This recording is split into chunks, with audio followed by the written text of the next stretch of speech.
Good morning. Welcome, replay viewers. Good morning, good morning.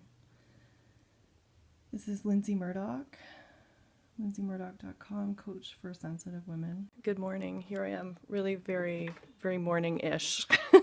I literally just woke up a little while ago. Hey, Dulamona, welcome. I wanted to share with you a dream that I had early this morning. Thank you for the hearts.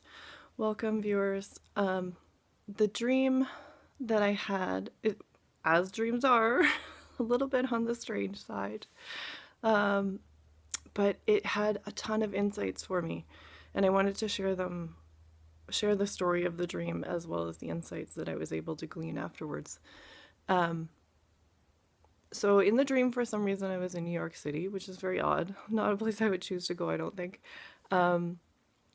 But I'd just been released from a conference, and there were a bunch of people milling outside, and we decided to have a meal together, like a picnic type meal, and I shared some hummus, and someone asked me, "Oh, how did you make this?" And I said, "Oh, I boiled the chickpeas." And one of the men, I'm sharing a dream, by the way, one of the men at the table looked at me and said, "Chickpeas?" And I went, "Yeah, chickpeas," he goes. And then he started making like a coughing sound as though "Hey, Belinda, I'm sharing a dream that I had this morning and the insights I got from it." So just so it doesn't sound super weird. So the man started choking, and I suddenly understood that this man had an allergy to chickpeas. And I was like, "Oh, has it been bothering you for a while?" "Hey, Sharon, welcome. I'm sharing a dream that I had this morning and the insights that I'm getting from it. Um, Good to see you, sort of, kind of." And so he started choking as though his throat was closing up because he was having this allergic reaction, and all of a sudden he got up from the table and started running away and disappearing, and I started chasing him, and we went down into this elevator because I think there was a pharmacy like 4 floors down. I don't know, dream stuff, right? I chased him in. I ended up getting behind him because he ran ahead of me. And I finally arrived at the pharmacy, and the pharmacist was like, "He's so lucky he got here just in time. We were able to give him an EpiPen." And I was like, "Oh my God." And then I kept trying to find him, and it was like he was trying to elude me. He was trying to stay away from me. And the perception that I had about that was that he blamed me for feeding him this hummus with chickpeas, and he had a chickpea allergy. And I felt in the dream that old familiar constriction feeling of when I do take responsibility for other people's feelings and I feel like it's my fault. And then the dream wisdom came in, and I was like, "Hang on. This doesn't make any sense. This is not entirely my fault." And what I do, so when I'm in that constricted place, and the only way for me to get to that place to see the bigger perspective is to almost, it's like to broaden back and to take a step back and depersonalize the feelings that I'm feeling. I'm feeling, in that moment, I was feeling all his fear, a bunch of other feelings that he was feeling. Probably his own sense of responsibility for not taking care of himself.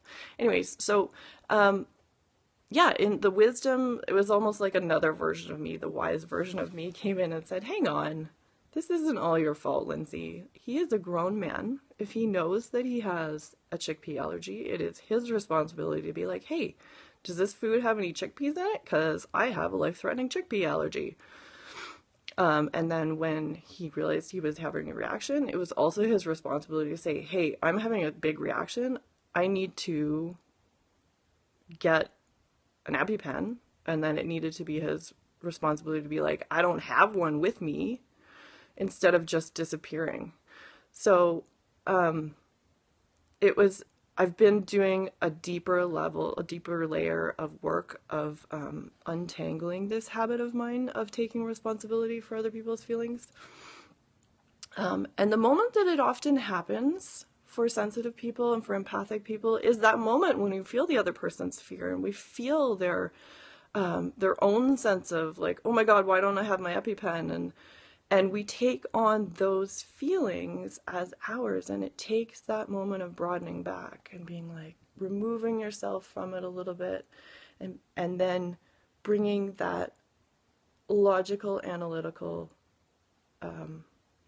perspective into place to be like, hey, hang on, there was more than one person at play in here.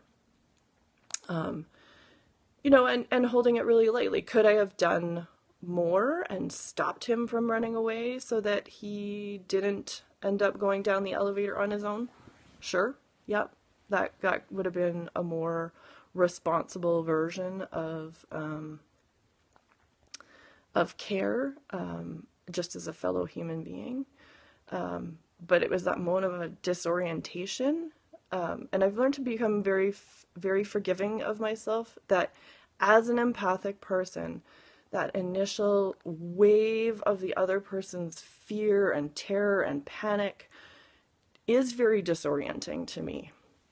It's not to say that I can't do better, but that wave of emotion that hits me disorients me, and I need to find a second to ground it. And in this dream, it just so happened in that second where I was trying to figure out what to do with this wave of feelings that I just encountered, meant that this man managed to, you know that one, Adrian? The man managed to run away and get on an elevator and go down for not flights. What is that? I just woke up. I don't know. I can't find the word for. Oh my gosh, I can't think of the word. Not 4 layers, not 4 flights. 4 stories. How funny. So yeah, it was such a clear dream. I don't often have super, super clear dreams, and the stories, thank you. And the wisdom that came through was so very, very clear and so pertinent to what I've been working through in this deeper layer of letting go of taking responsibility for other people's feelings, that it felt like it was valuable to share. So I hope you all enjoyed seeing me in my bathrobe and my messy hair and having just woken up. Thank you so much for sharing your time with me and for tuning in and for the hearts. It was lovely to see you, Sharon, and you too, Belinda, and you too, Mona. Take care, everyone. Have a wonderful Saturday. We are going, thanks, Belinda. We are going for a hike in the mountains, and I'm really excited about that. So maybe I'll share some pictures on Instagram. Bye, everyone.